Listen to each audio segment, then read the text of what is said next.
All right, let's dive into a really revolutionary idea about time. It comes from the philosopher Jean Gebser, and, this is a concept that might just totally change how you see your past, your present, and your future.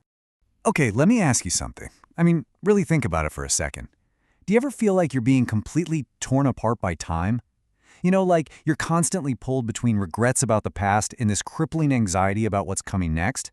And the present, well, the present just feels like this frantic, tiny point that just vanishes before you can even grab it. Yeah, if that sounds familiar, you are definitely not alone. This constant pressure, this feeling of being trapped or always rushed, it's basically become a defining feature of modern life, right? And this is where it gets interesting. Gebser saw this, but he didn't see it as some individual problem.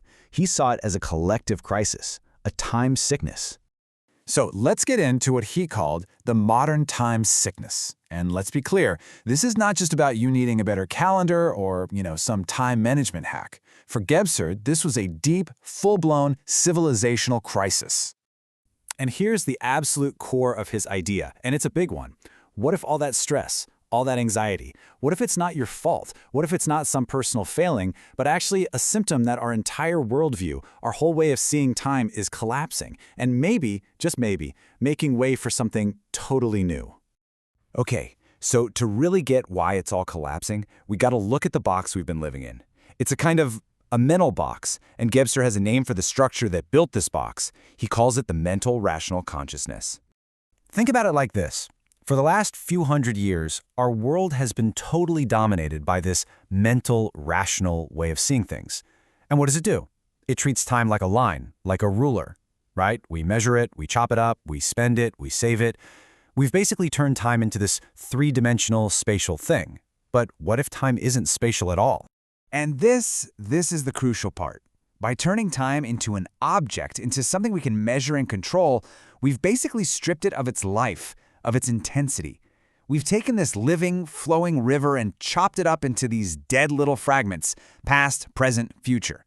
And that fragmentation, that's where all our anxiety comes from. Okay, but here's the good news. This isn't the only way humans have ever experienced time, not by a long shot. Our perception has actually mutated several times before. So let's take a quick tour through our own history to see how we got here. So we start way, way back with what Gebser calls the archaic structure. I want you to imagine a state of just complete unity, kind of like a newborn's consciousness, before the idea of me or you or even time exists at all. He called it zero-dimensional and pretemporal, just a state of being completely one with everything. Then consciousness starts to awaken into the magic structure. Now this one is one-dimensional and timeless. The best way to think about it is like in some tribal societies, where there's no real sense of linear history.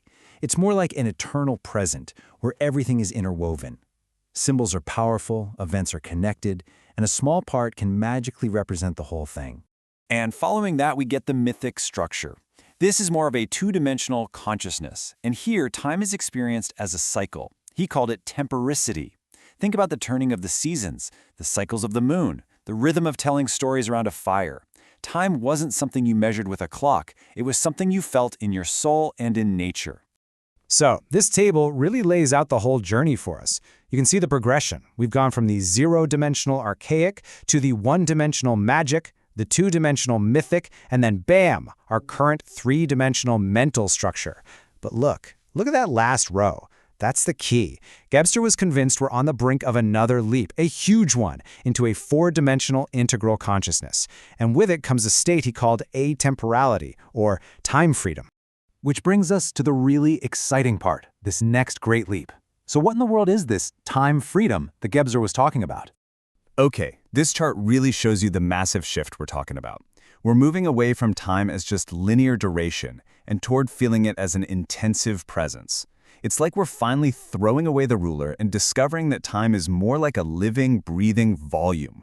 It's a leap from counting the seconds to feeling the quality of the moment, from a broken, fragmented line to an undivided, living whole.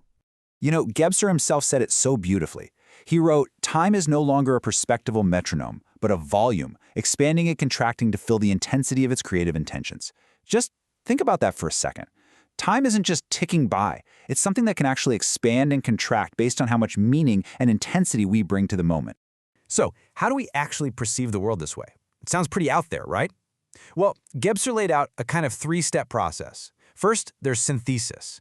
That's basically the ability to see all those previous structures, the archaic, the magic, the mythic, the mental, not as some dusty old timeline, but as living potentials that are inside us right now. The way we do that is through syneresis, which is like a direct, holistic way of just grasping this wholeness. And the result of all this, he calls it diaphanity. It's a state where the world becomes almost transparent and we can see the spiritual origin, the light, shining through everything. Now, I know this might all sound very philosophical, very abstract, but Gebser was adamant that this wasn't just some nice theory. He saw concrete, real-world evidence of this new consciousness erupting. That was his word for it, like breaking into our world, everywhere he looked. I mean, look at this. He pointed to physics, right? Where Einstein completely shattered the old clockwork model by making time a fourth dimension. He saw it in modern art, where painters like Picasso threw out single-point perspectives so they could show you multiple moments and angles all at once. He even saw it in architecture and in poetry, where artists like Rilke were managing to reveal that transparent lucidity, that spiritual reality behind things. Okay, so this all brings us to the final and honestly the most important part of all of this. Because this massive historical shift, it isn't just something that's happening to us like weather. No, it brings each of us to a really crucial choice. So what is our choice here? What's our role in this huge mutation of consciousness? Are we just going to be passive observers, watching the old world crumble around us? Or are we going to be active participants in actually building the new one?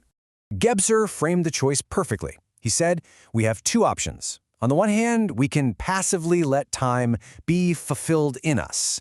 And that's the destructive path. That's just getting crushed as the old rigid structures collapse. Or we can choose the other path, to actively fulfill time. That means becoming conscious participants, integrating these new, freer ways of being, and actually helping to give birth to what comes next. So really, the final question isn't for me to answer, it's for you. As you navigate all the anxieties of modern life, do you just see them as your own personal stress, or could you maybe see them now as the birth pangs of a whole new consciousness? The question is, are you just going to be a witness to this incredible change, or are you willing to become an instrument for what's next?